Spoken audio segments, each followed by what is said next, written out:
Tha Sigi Kunda Siroi Festival Hodokpagi Pau Loba Satpa Paumi Singda Tongba MST Bus Da Thaba Manipuri Haiba Wahi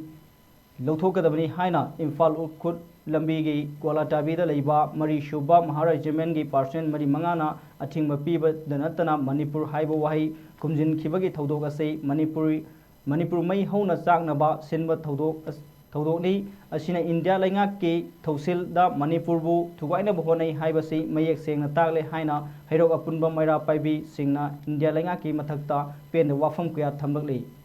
Gola Tabigi Thodok Adubo Kam Tengna Yaning the Fondok Laduna Nasi Hairok Apunba Maira Paibi Amadi Hairok Apunba Club na Puna Silaga Hairok Patu Umang Laikolda Wakat Kongjang Sangsilaba Laduna Hairok Apunba Maira Paibi Singi Otakloi Kundongbam Gunamanina Hai Gola Tabigi Thodok Adu Yamna Fendi Thodok Aduda Aikoi na Kangbang Ngambadi Sahi Ani Helaba Irang Asida India Langakna Kuki Singi Misangda Lep Lagalagli Haibasi Handaki Thodok Ashina He na Mayek Shengna Takshirabani Maharajaman ki Parsen Kharana Manipur Thugaiba Pamba Mioi Kharaga Lautunaraga Makhoi Larai Kudung Saba Kharagi Damak MST gi Basta Manipur Haina Thariba Wahi Adu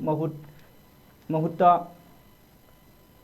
Muthatkadabani Haina Hondo Kiba Adu Maram Sade Asigumba Manipur gi Miamda Thamoi Shoknaba Sengkudakta Serak Piba Ngamdaba Manipur gi Governor Advisor Chief Secretary Loinamak from Thadok Piro Manipur dagi Hanbikro Thodok Asiga Mari Lenana Sangsilakpa Iho Kudimakta Hairok Apunba Club Amasung Hairok Apunba Maira Paibina Mapung Pana Sagotkani Haiba Singba Wafam Payasu Gunamarina Fondoki Ukhrunda Siroi Festival Pangthokpada Akhoi Manipur dagi Pau Launaba Sakhiba Paumishna Tongba Garida Manipur State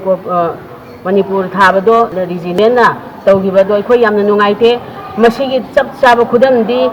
Akhoi 2023 May gi tang ahum dagi Kuki ga Maitai ga lan Kuki na Maitai ga lan tarakpase asida India government misang sangi haibase haneki tang kungi Satpasida adum khangle